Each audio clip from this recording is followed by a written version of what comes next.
Mahatma Gandhi was born on 2nd October 1869 in Porbandar village of Gujarat state. He belonged to a business community, but his family was aristocrat family. His father, popularly known as Khaba Gandhi, Diwan of Rajkot and Porbandar. Mahatma Gandhi studied barrister in England and he was attracted to Indian freedom struggle and plunged into it. He was assassinated, unfortunately, on 30th January 1948 by Nathuram Godse. He said that he did it because Mahatma Gandhi was unduly favoring Muslims. Mahatma Gandhi was not killed by the Britishers against whom he fought. He challenged their authority to rule over other countries. Yet, they treated him with respect. But after attaining independence, we, the Indians, have killed him. I do not totally agree that the fault lies with Nathuram Godse alone. There was a serious breakdown of security that should have been given to the father of the nation. I squarely blame the then government for that untoward incident. He went to jail several times for his fight against the British. He faced an unjust and fierce enemy with a saintly flair of love, peace, and non-violence. They were surprised at this new weapon which they did not anticipate. That was his gift to mankind. His fight against the British gave independence to India, but much more valuable guidance to the entire mankind, for which he should be venerated for generations to come. He opposed the injustice wherever it is in unequivocal terms. And his fight against injustice was peaceful and persistent. He was simple and selfless. He did nothing for himself. He did it for the sake of principles, for the sake of India, and for the sake of mankind. That is the real characteristic of a saint. Rather, I would say it is a godly character. In my opinion, the universe is the God. Whoever has the close attributes of the universe is nearer to the God. That means the universe. They are called Paramatmas or Mahatmas. One has to do his duty without fear or favor, love or hatred, irrespective of whether who is standing against you. This was what Lord Sri Krishna taught Arjuna in Kurukshetra through the epic Bhagavad Gita. Many people argue that whoever bowed down their heads, remained servants, they suffered. One has to revolt, take up arms, and kill the enemy. This is a thinking of an ordinary man, and it is an animal instinct. We can imagine what happens if terrorists come to power, come to rule the country, or if the communists come to power at least. Their methods of reforms would sure be violent. They believe in violent resistance, violent fight, and violent reforms. But they would not lead to lasting peace. Mahatma Gandhi deprecated violence because he was a visionary. Even now you can think over the need of the hour of the world today is peace and non-violence. We are inventing armor to kill people in large scale or to destroy on a large scale, and we are calling them as technological advancement, technical inventions. But the invention is to destroy. The invention should be to construct, not to destroy.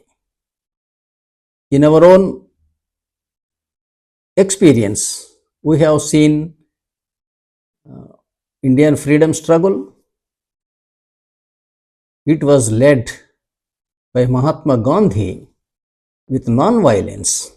But whereas the movement for Indian partition into Pakistan and India was conducted by Muhammad Ali Jinnah in a violent fashion.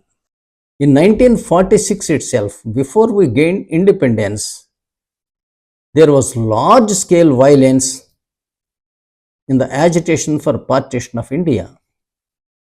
Several thousands of men and women were killed. Several thousands of women were raped. Children were killed. Even women's wombs were torn off. Such a heinous crime has taken place for partition of India. And finally the day came, British left India declaring freedom to India, and Pakistan, of course, the partition has to take place. There was no need to struggle. There was no need to kill each other, because independence was already declared. It is only a question of peaceful exchange of people and properties. But unfortunately, since the partition was occasioned due to violent movements, the partition too was violent. At least 10 lakh people were killed in Pakistan and in India. A lakh of women were abducted and raped. And untold mayhem and misery took place in Indian history.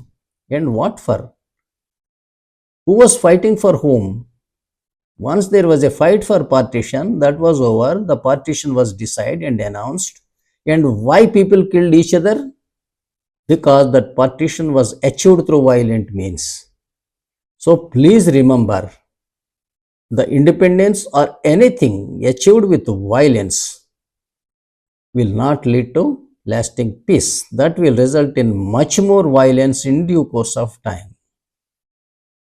Like a sleeping volcano, it bursts one time or the other, causing large scale destruction. Both sides, Hindus, Muslims, and for example, people of all faiths in this region were blood relatives at one time or the other in the past. Only their faiths changed, only their beliefs changed, only their methods of worship changed. Do we kill our own son if he changes faith? But that was not the case. The leaders who did not have vision in their lust to achieve power have encouraged violence, violent movements to get partition. As a result, not only during partition, even till today, there are animosities between India and Pakistan without any reason. In fact, we should have lived like neighboring brothers. We should have gone to Pakistan as tourists, and they should have come to India as tourists and businessmen. But unfortunately, the violent methods of partition adopted by the political leaders resulted in permanent animosities between the people of both the countries. We are inventing weapons of mass killing and mass destruction. We are seeing wars between Russia and Ukraine, Israel and Hamas, Afghanistan and Pakistan, India and Pakistan, and several other wars during the last 75 years. Mahatma Gandhi advocated truth, non-violence, fearlessness, control of the palate, non-stealing, non-hogging, helping the fellow human beings, simple living, swarajya, brahmacharya, selflessness, and being non-biased towards any other religion. These are the characteristics or the preachings of any great saint we adore. Gandhi, in my opinion, is greater saint because he not only preached but also practiced. We are seeing so many modern Swamijis with a huge following are suffering jail terms for doing some crime or the other, and the women, children are recording financial crimes. Somebody says Gandhiji was unduly favoring Muslims. Supposing we believe that Hindu God is the one and the only God, every religion feels the same thing. If my God is the only God for the entire universe, how is that he has given oil wells to Arabs and none to me? How is that he has given gold mines to Australia and not to India and not to Hindus? So we deprecate or criticize our gods for not giving those natural resources? Our religious beliefs may be our wisdoms or otherwise, we don't know. And the universe has nothing to do with it. For it, the whole universe is only one. Our beliefs are born out of either of our ignorance or our enlightenment. We don't know. We say their belief is ignorant, and they may say that our beliefs are ignorant. But the truth remains that what it should be. The universe, if you say it God, it treats everyone alike. It behaves according to its own rules, not because you prayed it or not prayed it.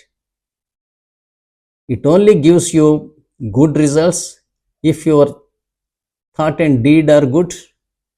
It gives you bad results if your thought and deed are bad towards others. Mahatma Gandhi's relevance for the whole universe, not to India, Pakistan, South Africa, or England. That is the only way the world would survive. Otherwise, the world would perish.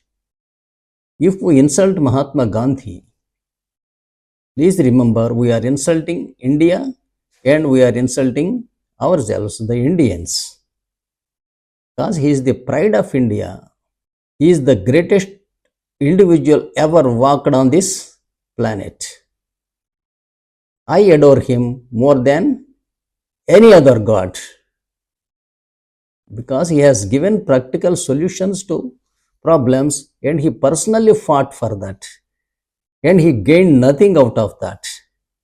He did not keep anything for himself. But unfortunately, the Britishers or our enemies did not kill Mahatma Gandhi. It was we who killed him. It is a blot on Indian history. Thank you. Thank you for watching this video. I request you to please subscribe, share and comment on my videos. I will be glad to reply to your worthy comments. Thank you.